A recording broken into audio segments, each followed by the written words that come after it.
एक बनिया था। एक बार वह व्यापार के लिए प्रदेश जाने लगा। जाते जाते अपनी बहू को बुलाकर उसने कहा, मैं प्रदेश जा रहा हूँ, तुम अच्छी तरह रहना, बच्चों को भी संभालना और अपनी सास का भी अपने बच्चों की तरह देखभाल करना। याद रखना, माँ से कोई काम मत करवाना। बहू ने कहा, ठीक है, मैं आपकी बात समझ गई, मैं वैसा ही करूँगी जैसा आपने बोला है, आप आराम से जाइए। बहू ने बात ध्यान में रखी। बनिया तो चला गया।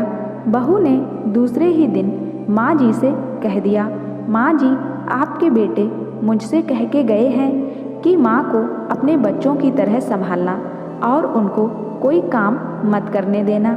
अब आप घर का कोई काम मत करिए, आप तो इन बच्चों के साथ खेलिए, खाइए और मौज करिए। माँ जी गहरी सोच में पड़ गईं और फिर बोली, बहू ठीक है, मैं अब ऐसा ही करूँगी।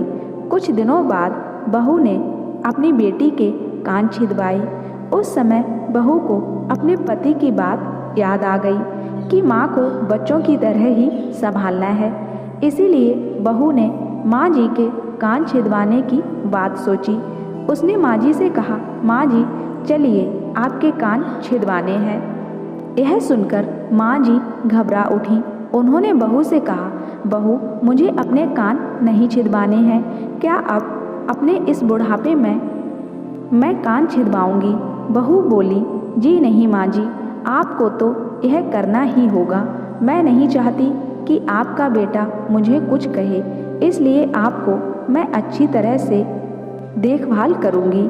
मेरी दोनों आंखें बराबर हैं, जैसी लड़की है वैसी ही आप भी हैं।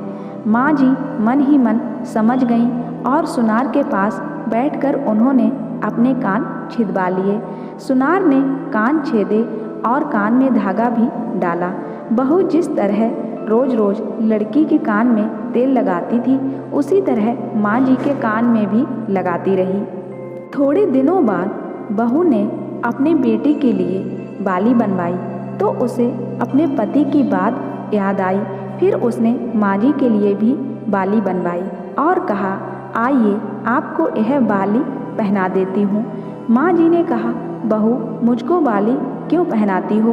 मैं बूढ़ी हूँ, मुझे इसकी ज़रूरत नहीं है। बाली तुम अपनी बेटी को पहनाओ, मुझको नहीं पहननी है। लेकिन बहू नहीं मानी, जबरदस्ती करके माँ जी को बोली, बाली पहना ही दी। इसके बाद माँ जी छोटे बच्चों के साथ अपना मनोरंजन करती, घूमती खेलती और कई तरह से मौज मस्ती करती। बहू ने एक बढ़िया दिन देखकर अपने बेटे को नाई से चोटी रखवा ली। फिर बहू को माँ जी की याद आ गई। माँ जी बच्चों के साथ खेल रही थी, उन्हें वहाँ से बुलवा लिया और कहा, माँ जी आइए, नाई के सामने बैठिए।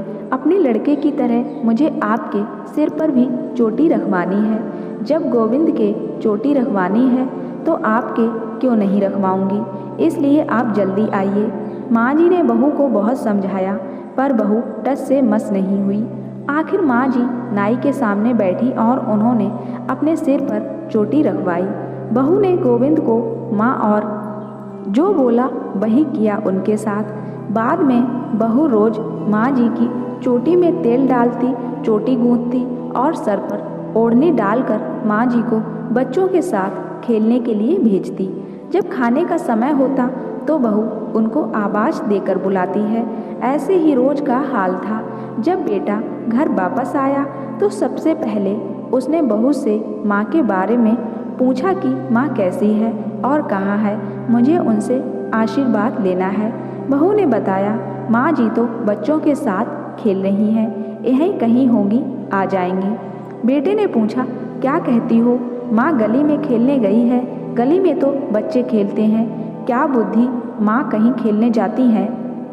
बहू ने कहा, मैं तो माँ को खेलने भेजती हूँ, आपने ही तो कहा था कि माँ को बच्चों की तरह रखना। मैंने तो लड़की की तरह ही माँ के भी कान छिदवाए हैं और कानों में बालियाँ पहनाई हैं। जब लड़के की चोटी रखवाई तो मैंने माँ की भी चोटी रखवा ली थी। जब मैं सबको खेलने भेजती हूँ तो माँ को क्यों ना भेजूँ? मुझको सबके साथ साथ एक सा व्यवहार करना चाहिए। पति समझ गया कि उसकी मूर्ख स्त्री की अकल का दिवाला निकल गया है। बाद में पति के कहने पर बहू ने माँ को पुकारा। माँ जी गली में से खेलती खेलती आईं और अपने बेटे को देखकर उसकी आंखों में आंसू छलछला आए। माँ की हालत देखकर बेटा भी दुखी हो उठा। बहू की मूर्खता के लिए बेटे ने माँ से माफ़ी मांगी और बहू को बड़ी उल्टी सीधी सुनाई।